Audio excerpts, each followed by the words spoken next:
우리 한 주간 주님의 은혜 안에서 잘 지내셨지요?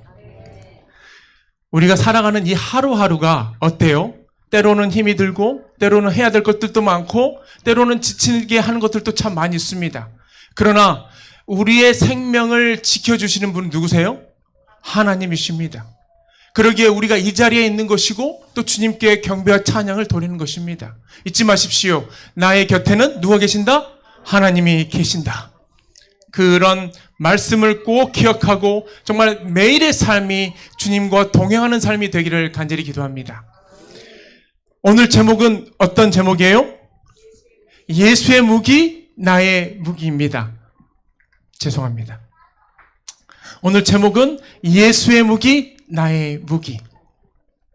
다 같이 우리 하나님의 말씀을 읽어보도록 하겠습니다. 마태복음 4장 1절에서 11절에 있는 말씀인데요. 제가 첫 절을 읽으면 우리 성도님들께서는 다음 절을 봉독해 주시면 감사하겠습니다. 그때 예수께서 성령에게 이끌려 마귀에게 시험을 받으러 광야로 가사 40일을 시험하는 자가 예수께 나와 가로되 네가 만일 하나님의 아들이었든 명하여 이 돌들이 떡덩이가 되게 하라.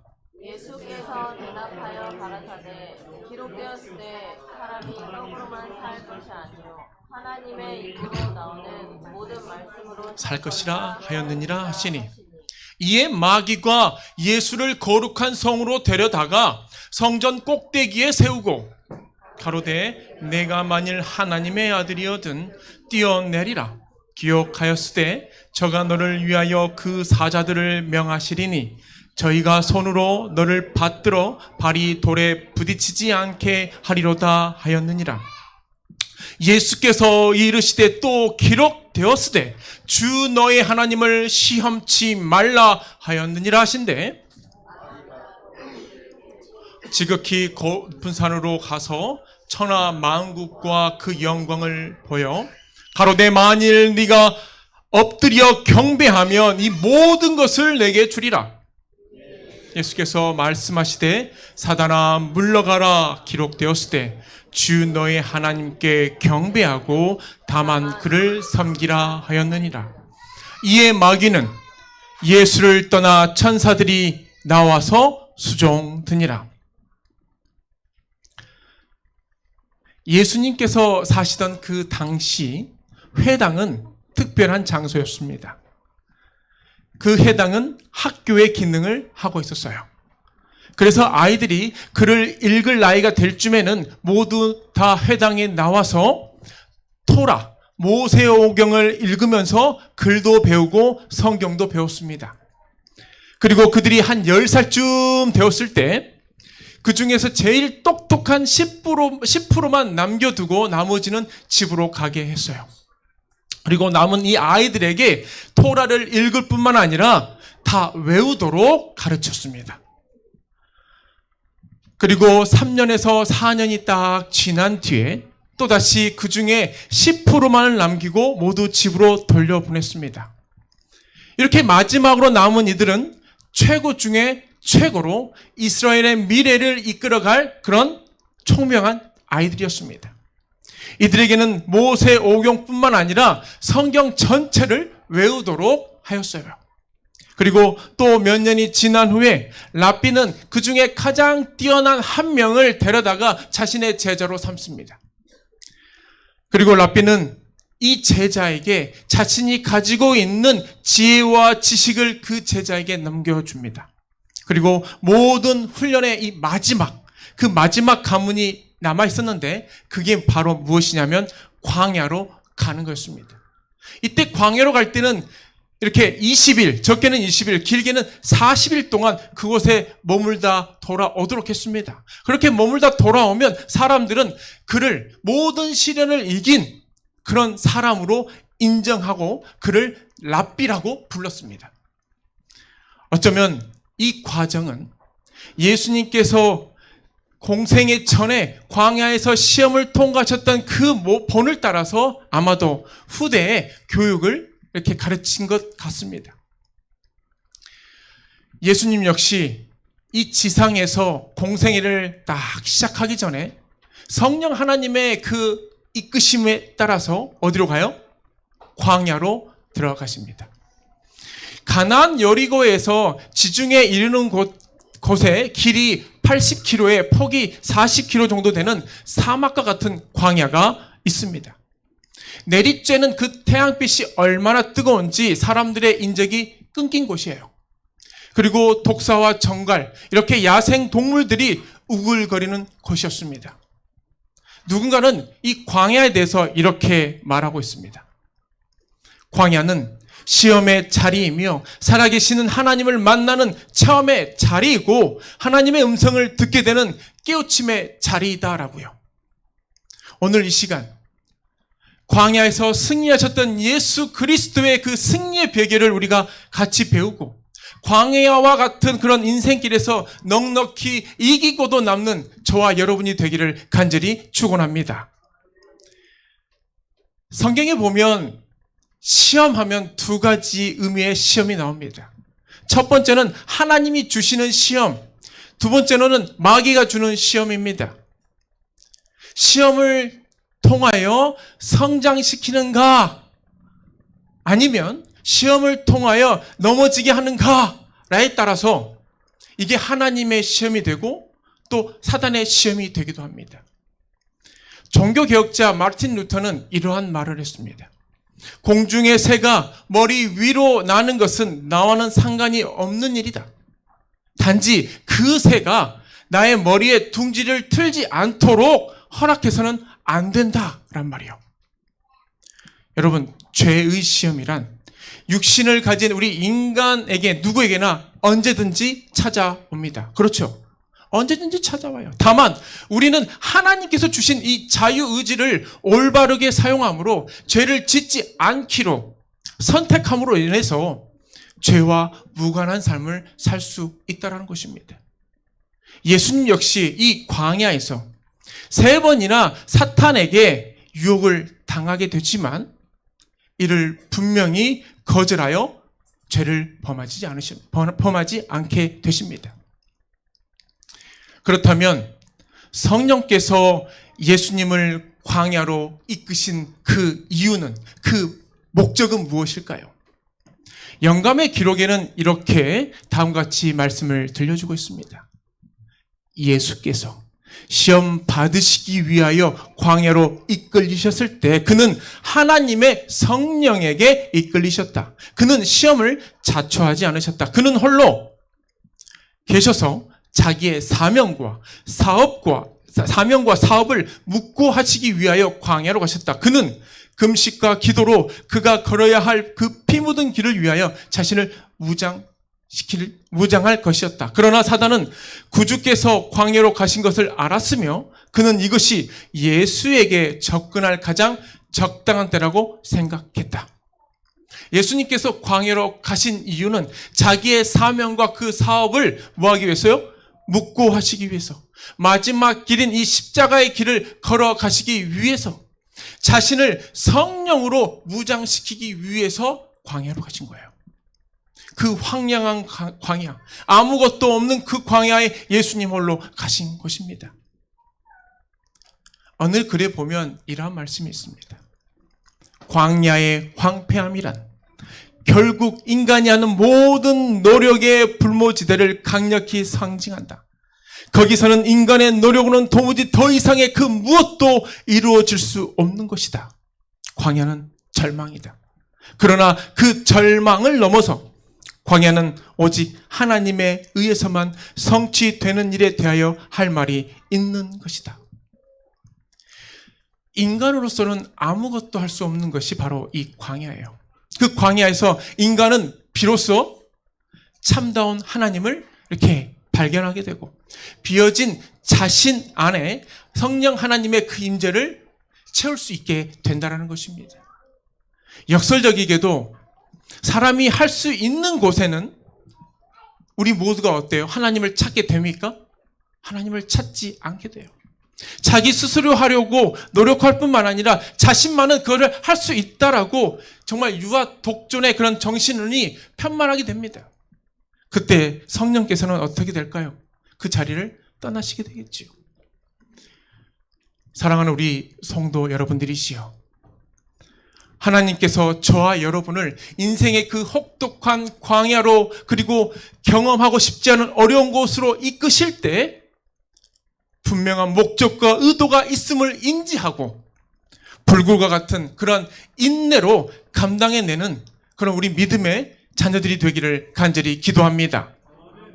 광야는 하나님의 자녀가 뭐하는 곳이에요? 기도하는 곳입니다. 광야는 하나님의 백성이 하나님을 신뢰하도록, 뭐하도록이요? 신뢰하도록 연단하는 하나님의 학교입니다. 광야는 하나님의 사람이 사명을 부여받고 성령을 충만히 받는 용광로와 같은 곳입니다. 내가 시험받는 그러한 때, 하나님께서 나에게 시험을 주시고 나를 정말 단련시키고자 하는 그런 곳이 바로 광야라는 것입니다. 여러분이 처한 광야에서 하나님의 종으로 빚어주실 때 어떠한 외로움이나 그런 어려움이라도 능히 참고 견디는 저와 여러분이 되기를 간절히 소망합니다. 오늘 본문에서 예수님께서는 40일간 금식하셨습니다. 40일이라는 숫자는 우리 인간을 위한 숫자가 아니라 사람을 떠나서 오직 하나님과 함께하는 숫자임을 성경에서는 매번 기록해 놓고 있습니다. 어디에 나왔는지 아십니까? 40일간의 노아 홍수 사건, 40년간의 이스라엘 백성들의 그 광야 생활, 또 40일간 모세가 신나산에 올라가서 주님과 독배하는 그 시간, 또 40일간 엘리야가 이세벨을 떠나 광야에서 머물던 시간, 그리고 40일간 예수님께서 이렇게 시험을 이기시는 이 시간 40일. 이렇게 40일은 하나님과 함께하는 숫자고 하나님께서 연단하시는 기간임을 우리가 알 수 있습니다. 그래서 우리가 전도회를 앞두고 40일 기도회를 하기도 하는 것입니다. 예수님은 그 40일을 뭐 하셨다고 말씀하고 있어요? 금식하셨다고 말씀하고 있습니다. 40일간 금식하며 기도하셨습니다. 여러분 혹시 이 금식 효과를 아십니까? 보통 우리 몸이 조금 안 좋을 때, 배가 특별히 안 좋을 때 이틀에서 3일간 금식을 하면 우리의 몸이 재생된다고 합니다. 이게 바로 금식 효과예요. 히포크라테스는 다음과 같은 말을 했습니다. 모든 사람은 자신 속에 하나의 뭐를 가지고 있다? 의사를 가지고 있다. 우리는 단지 우리 자신 속의 의사가 일을 할 수 있도록 도울 수 있을 뿐이다.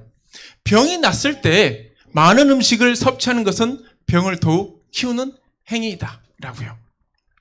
금식을 함으로 우리는 우리의 몸을 더 건강하게 관리할 수 있다는 것입니다. 그런데 사람이 이렇게 40일간 금식을 하면 어떻게 될까요? 여러분 40일간 금식해 보신 적 있으십니까? 참 쉽지 않은 일이죠. 과거에 영국에 저항했던 이 북아일랜드, 이 공화국 그 제수들이 물과 소금만 먹으면서 단식 투쟁을 했던 적이 있는데요.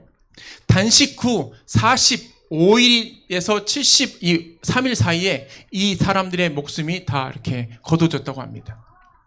의료진들은 보통 이 40일에 이 40일이 생명의 보루이다라고 이렇게 표현하고 있습니다. 즉 사람이 할 수 있는 최대의 단식 기간이라고 말하고 있는 거예요.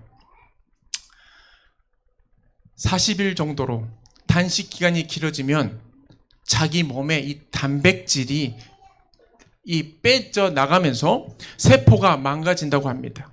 그리고 전해질이 불균형이 일어나면서 결국에는 심장 부정맥과 심정지 상태에 이르게 된다고 합니다.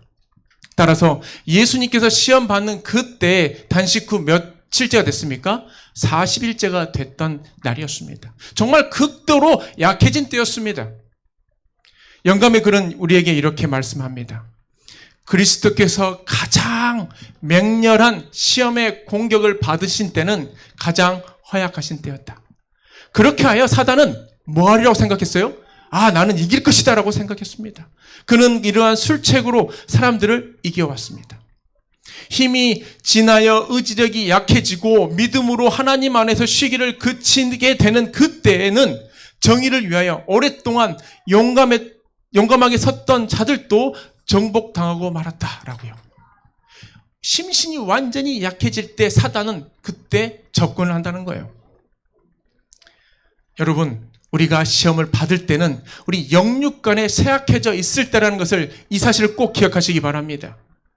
사울이 이렇게 하늘을 향하여 아무리 예언하고 기도해도 하나님께서 응답하지 않고 블레셋과의 그 전투로 두려움이 극대화되었을 때 사울은 모든 전의를 이렇게 상실하게 됩니다. 그때 성령이 떠나시고 악령에 사로잡히게 되자 그는 자신의 손으로 뿌리쳤던 신접한 여인을 찾아가게 돼요. 그리고 불과 그 다음 날 아무런 희망도 없이 전쟁터에서 자살로 그 생을 마감해 갑니다.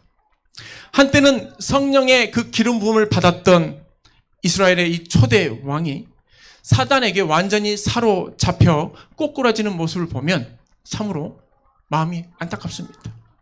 사랑하는 우리 성도 여러분들이시여, 예수님은 육신이 극도로 약해져 있는 그 순간에라도 하나님을 온전히 의지할 때 어떻게 사탄을 이길 수 있는지를 우리 모두에게 분명한 모본을 보여주셨습니다. 하나님의 말씀에 이렇게 기록되어 있습니다. 죄송합니다. 하나님 말씀에 이렇게 기록되어 있습니다. 그가 그의 거룩한 자들의 발을 지킬 것이요 악인들을 흑암 중에서 잠잠하게 하시리니 힘으로는 이길 사람이 없음이로다. 우리 역시 말씀을 따라 주님이 이기신 그곳에서 승리하게 되기를 간절히 기도합니다. 예수님을 의지하는 사람은 가장 어린 아이일지라도 가장 강한 자임을 기억하시고 마귀가 주는 모든 시험과 전투에서 혁혁한 승리를 거두는 저와 여러분이 되기를 간절히 기도합니다.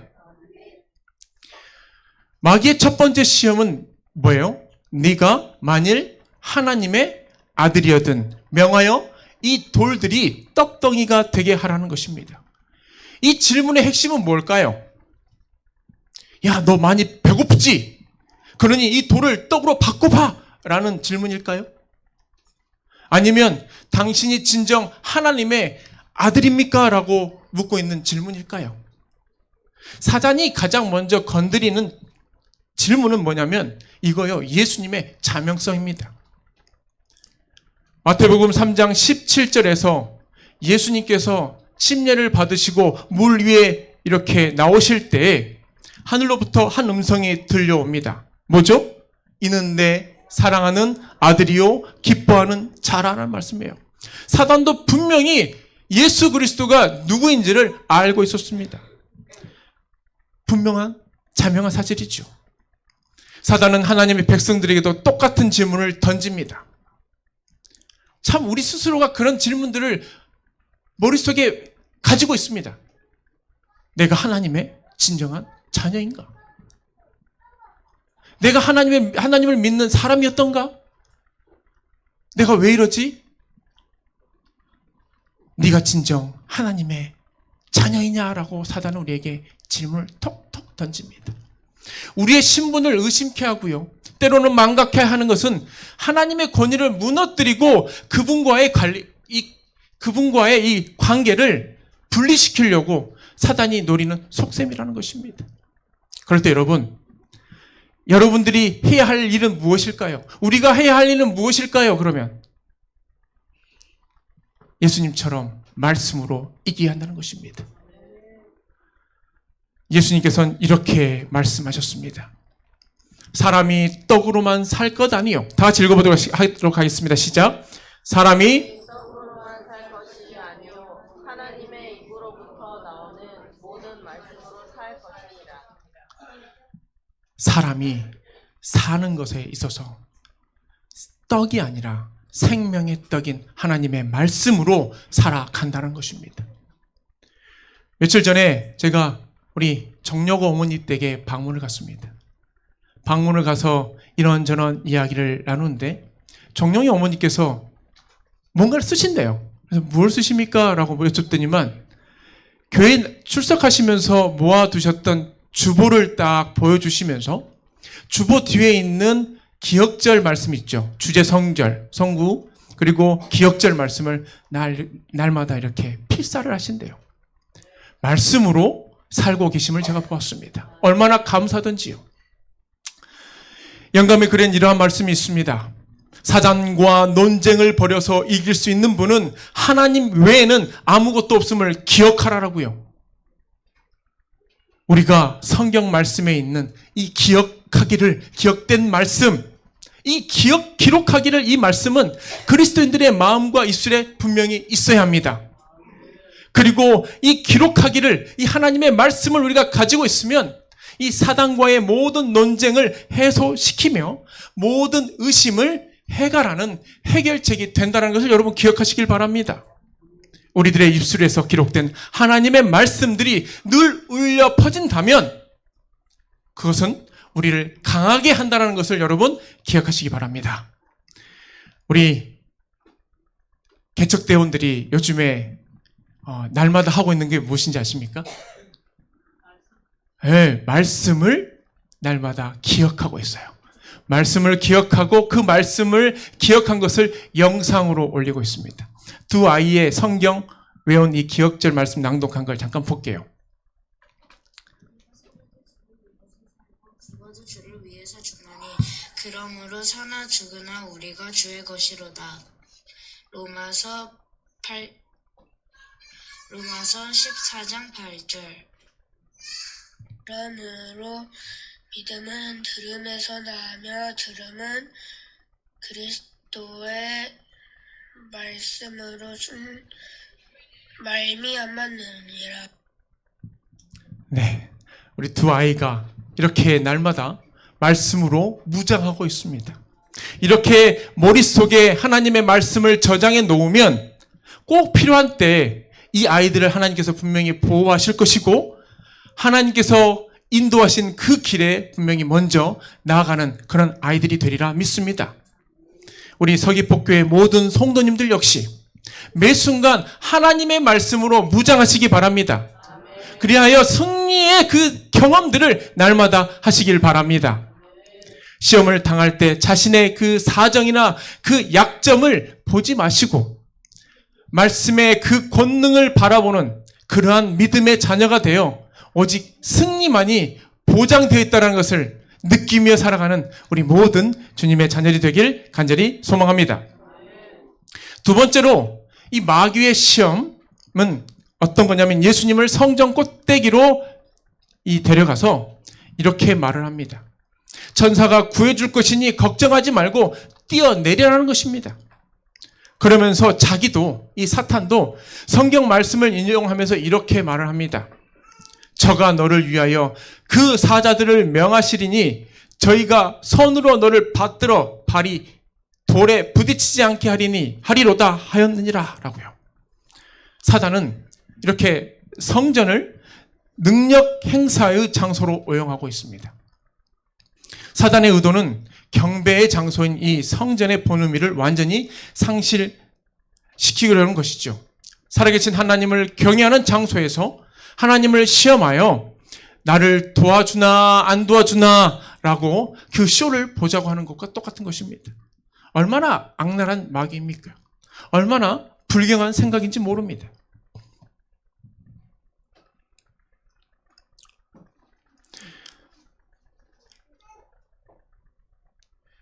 섹스피어의 베니스 상인의 이런 구절이 있습니다. 악마도 의젓하게 성경을 인용하면서 자기 목적을 성취할 줄 안다라고요.